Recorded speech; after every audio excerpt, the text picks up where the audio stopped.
Taurat adalah kitab suci yang diturunkan oleh Allah Subhanahu wa Ta'ala kepada Nabi Musa alaihissalam di Gunung Sinai pada abad ke-12 sebelum Masehi sebagai petunjuk dan hukum bagi Bani Israel. Dalam bahasa Ibrani, Taurat dikenal sebagai Torah yang berarti hukum atau ajaran.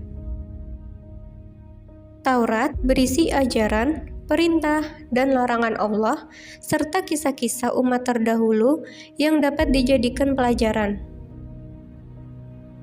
Dalam pandangan Yahudi dan Kristen, Taurat memiliki 5 kitab pertama dalam Perjanjian Lama yang disebut dengan Pentateuch. Kelima kitab itu adalah Kejadian, Keluaran, Imamat, Bilangan, dan Ulangan. Menurut Al-Quran, kitab Taurat benar adanya diturunkan oleh Allah Subhanahu wa Ta'ala kepada Nabi Musa alaihissalam. Namun, dijelaskan juga bahwa sebagian isi Taurat telah diubah dan diselewengkan oleh sebagian orang Yahudi. Kitab Jabur diturunkan oleh Allah Subhanahu wa Ta'ala kepada Nabi Daud alaihissalam sekitar abad ke-10 sebelum Masehi dalam bahasa tulisan Nabi Daud sendiri, yaitu Kipti.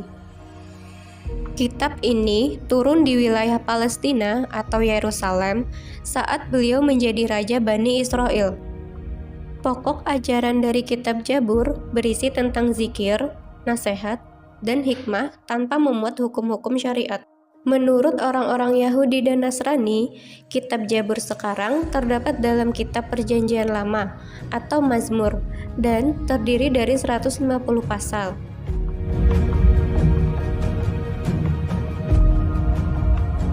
Kitab Injil diturunkan oleh Allah Subhanahu wa Ta'ala kepada Nabi Isa alaihissalam di Yerusalem sebagai pedoman dan petunjuk bagi Bani Israel. Kitab ini turun saat Nabi Isa alaihissalam berusia 30 tahun, atau lebih tepatnya pada malam ke-18 di bulan Ramadan, 1050 tahun setelah turunnya kitab Jabur. Kitab Injil berisi tentang perintah untuk kembali mengesahkan Allah Subhanahu wa Ta'ala, membenarkan kitab Taurat, dan menghapus beberapa hukum dalam kitab Taurat yang sudah tidak sesuai dengan perkembangan zaman. Selain itu, kitab Injil juga menjelaskan tentang akan datangnya seorang rasul terakhir setelah Nabi Isa alaihissalam, yaitu Nabi Muhammad SAW.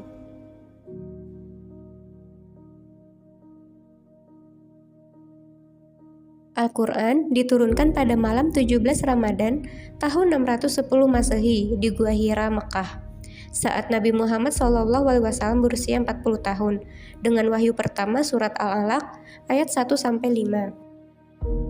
Proses turunnya Al-Quran berlangsung secara bertahap selama 23 tahun dan berakhir pada tahun 10 Hijriyah, menjadikannya pedoman hidup yang turun sesuai peristiwa dan kebutuhan. Al-Quran berisi pedoman hidup lengkap untuk manusia, mencakup akidah, ibadah, hukum, dan kisah-kisah teladan dari umat terdahulu untuk mengambil pelajaran.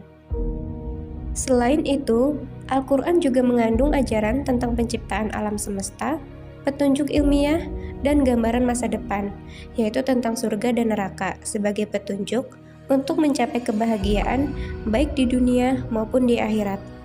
Keistimewaan Al-Quran adalah dijaga langsung oleh Allah Subhanahu wa Ta'ala, berlaku sepanjang zaman, menjadi pembenaran dan penyempurnaan kitab-kitab sebelumnya.